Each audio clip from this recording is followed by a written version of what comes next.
Hey there, and welcome to The Cutest Little Thing. I am Andrea, and I'm so glad you have joined me for today's video. If you love thrift flips, home decor, upcycling, DIYs, and all of the things, then you are at the right place, and I'm so glad you are here today. If you are new to my channel, welcome, and if you have been with me before, welcome back. I have some awesome projects in store for you today, so we will get right to them. Let's get started. Y'all, look at these cute little Santa mugs and Misery Santa mugs. I got these at Hobby Lobby last year after they put their Christmas on like a 75% clearance. So I got several of them for this year. I'm not doing anything to the mugs. I think they are super cute as they are. I cut a couple of little pieces of pool noodles for filler. I love to use pool noodles. You can pick them up from your dollar store for $1 or $2, and you have so much foam for your florals and filler for your cups and vases and things like that in your crafting. So I put a little piece of that in there, some moss over that, and then I have this evergreen pine greenery I get from Amazon. And I'm just using my wire cutters to cut small pieces off of that. You don't have to use them how they come. You can cut, them into the sizes that you need. And then I had these cute little mini bottle brush trees, and I cannot remember where I got. It was a little pack of them with several in them. I cannot remember if I got them from Dollar Tree or Walmart or Dollar General. It was one of those places though, and I just can't remember where I got them. I stuck one of those little bottle brush trees in there, and then I also had those little berries I cut off of a berry bush that I had. And then I just wanted a simple bow, so I took my jute twine and I just tied a simple bow with it, just like you would tie your shoelace, making the little loops. And then you just get your tails the length that you want them and cut them. And then I put a little dab of hot glue and stuck it right at the base of the handle of the cup, like at the very top of the cup. And I made several that day. Look how cute they all are. They each have a different face, and some are the Santa and some is the Misery's claws. I just think these are super cute. So y'all grab your Santa mugs and fill them with some greenery and berries and all the Christmas goodies, and look how cute they are as decor. You could even tie a little piece of string around the handle and hang them on your trees and use them as ornaments. Y'all let me know what you think of these. Do you ever have those pieces that you make over, you give it an upcycle, and then for whatever reason it ends up back in your stash? Well, that's the case for this next piece coming up. I really didn't have to do much to it to get it ready for my booth, but it totally transformed the look of it, and I cannot wait for you to see how I did it. So let's go take a look. For this project, we are going to need some milk paint. I'm using the color Flour Sack, and this is the Sweet Pickins milk paint. And for milk paint, if you have not used it or you're not quite sure how it works, it does come in a powdered form, and you mix equal parts powder to your water. And you only want to mix up what you're going to be using at a time, because it's not something that you can store and come back to later. It does last for several hours, however. So like if you mix it up and you have to leave and come back to your project, it would be okay, in a short amount of time like that. Here is the piece. This cabinet door has been in my stash since last year, and I love all the Chippy. I did a base coat of red chalk paint, and then I did a crackle effect, and then I just sanded off. I wanted a little bit of a different look for this going into my booth, so I sanded off a good bit of the top layer and the crackle layer, but then I left a good bit, and I wanted all of that Chippy and all of that layer to be on the underneath, and going over all that with this milk paint, it's just going to give it such an aged, worn out, chippy look, and it's just going to be gorgeous.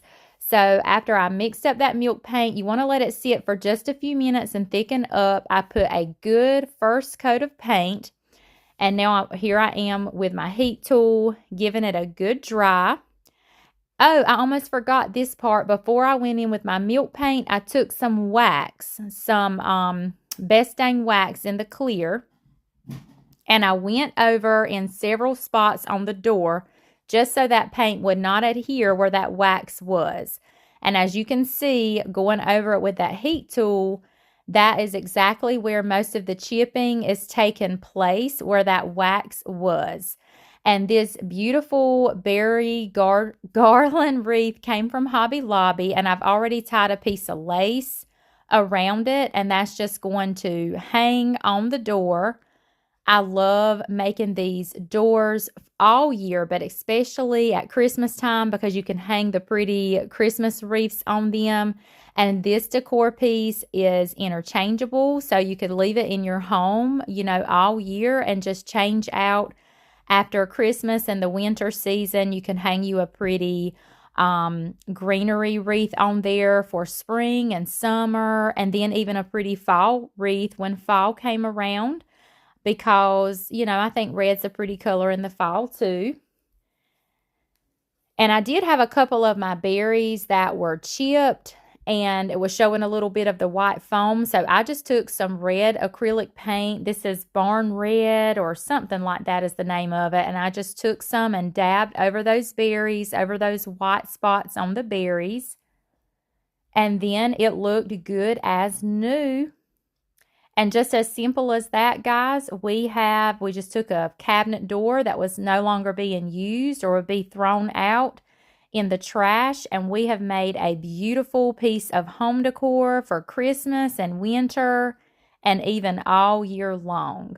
You can even add different knobs onto these and just give them a whole new look. I love how this turned out. I hope you are all enjoying today's video. If you like what you see so far and you haven't already, I hope that you will consider subscribing to my channel. Make sure you hit that notification bell where you can choose to get all notifications and you won't miss any future videos. Thanks so much for being here today. Now let's get back to the DIYs. This nativity scene was so sweet and precious, and I found it at my local Goodwill probably about a year ago. I had it in my own decor last Christmas, but for this Christmas season, I wanted to do just a little something extra with it. So first, I gave all the pieces a good clean. I grabbed this wood slice out of my stash. I have several of these wood slices, and I just began kind of arranging them in place on the wood slice, and I did hot glue them because I am planning on taking this piece to my booth, and it's just better to hot glue your pieces if they're going in your booth or in a craft fair or anything like that, just to keep pieces from getting misplaced or knocked out of place or something like that. So I just carefully placed them how I wanted them and hot glued them on the wood slice.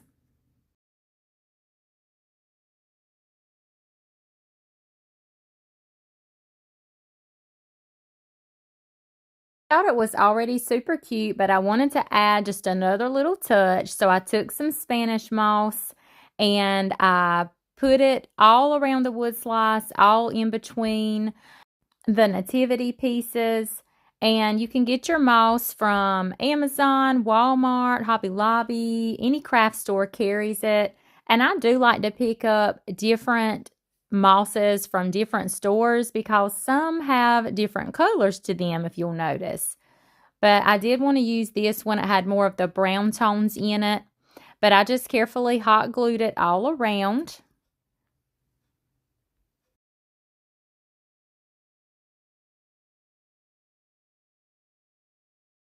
Until I got the look that I wanted. You can add as much or as little as you like, and then I did trim away the excess around the sides. But look how cute and sweet this is. I just love it much better than the little pieces by themselves. So check your thrift stores for these sweet little nativity scenes. A lot of times they'll be missing pieces, but they are still too cute. I love working with these wooden hangers. They're from the Dollar Tree. And look at this beautiful picture of this Santa.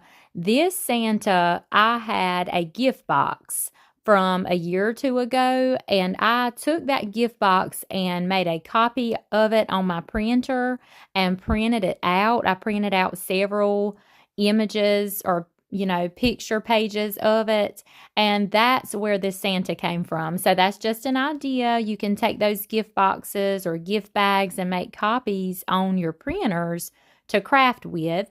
So I just took it and I laid it down on that wooden hanger, and I kind of traced around just to make a mark to show me where I needed to cut it, because I was just going to cut out the face of him to decoupage down on this wooden hanger. So I got that done. Now I'm taking my Mod Podge, and I'm not painting this or anything. Now with this printer paper, since it's thicker, we don't have to worry about the background of this piece not being white.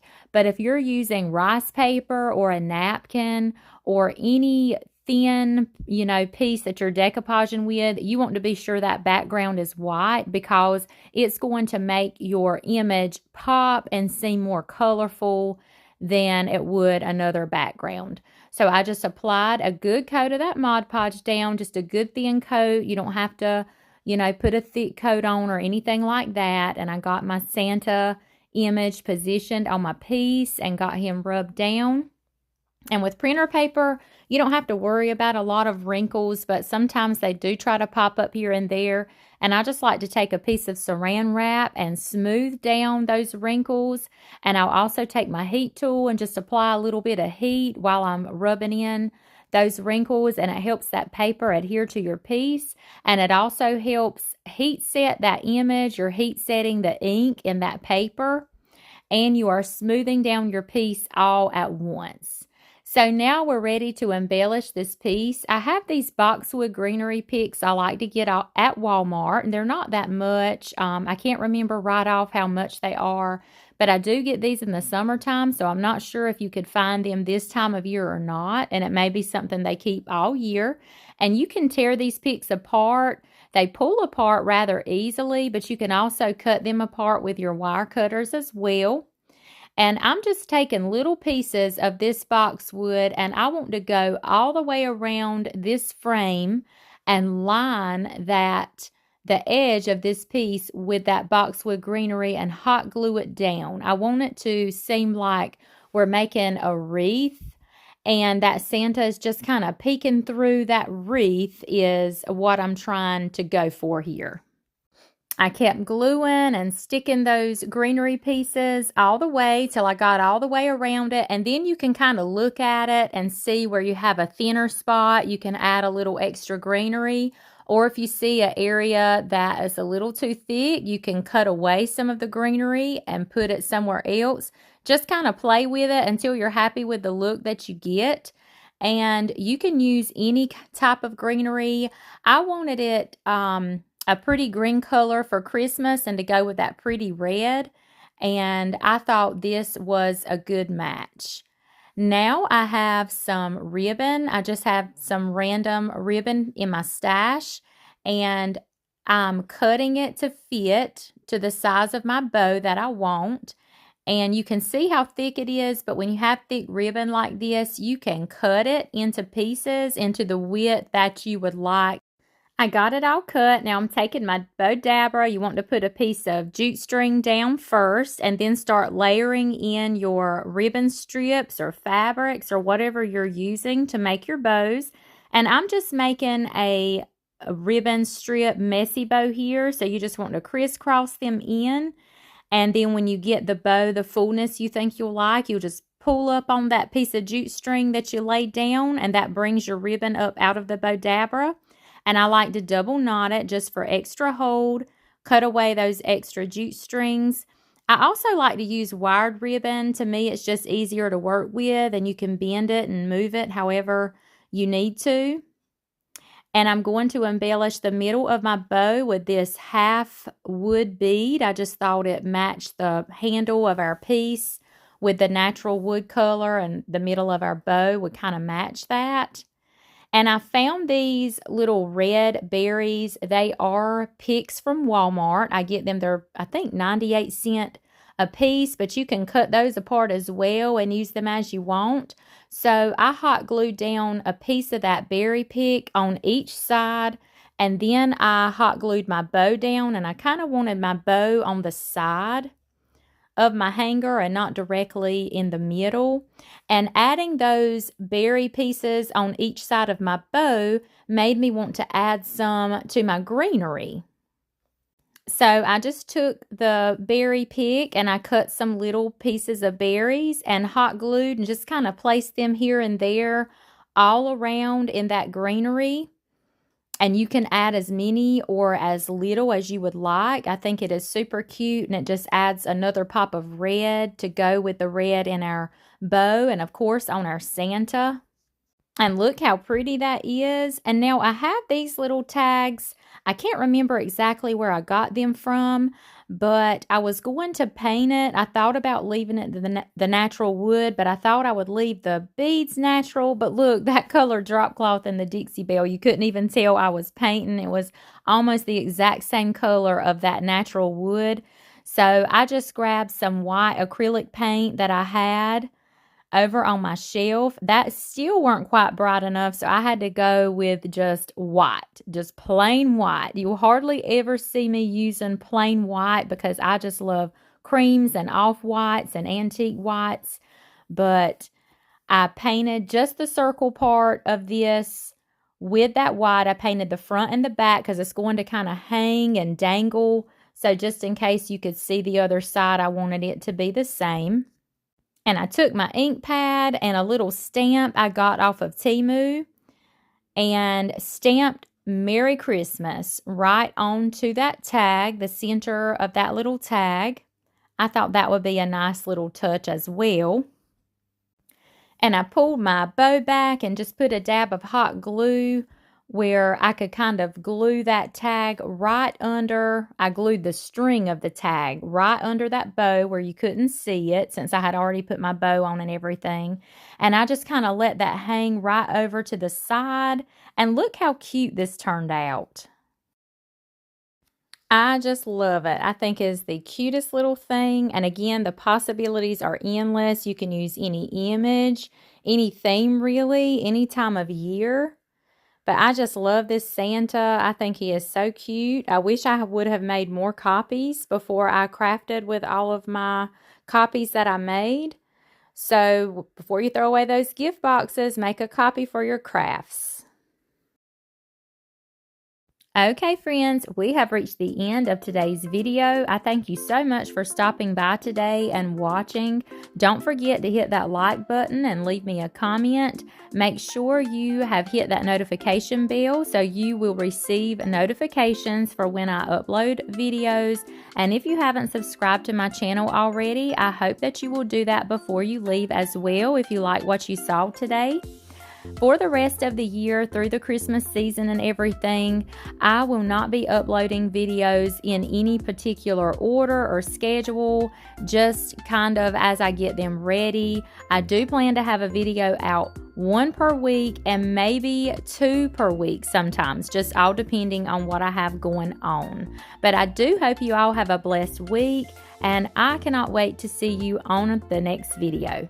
Have a great day, friends, and a great week, and I will see you next time. Bye for now.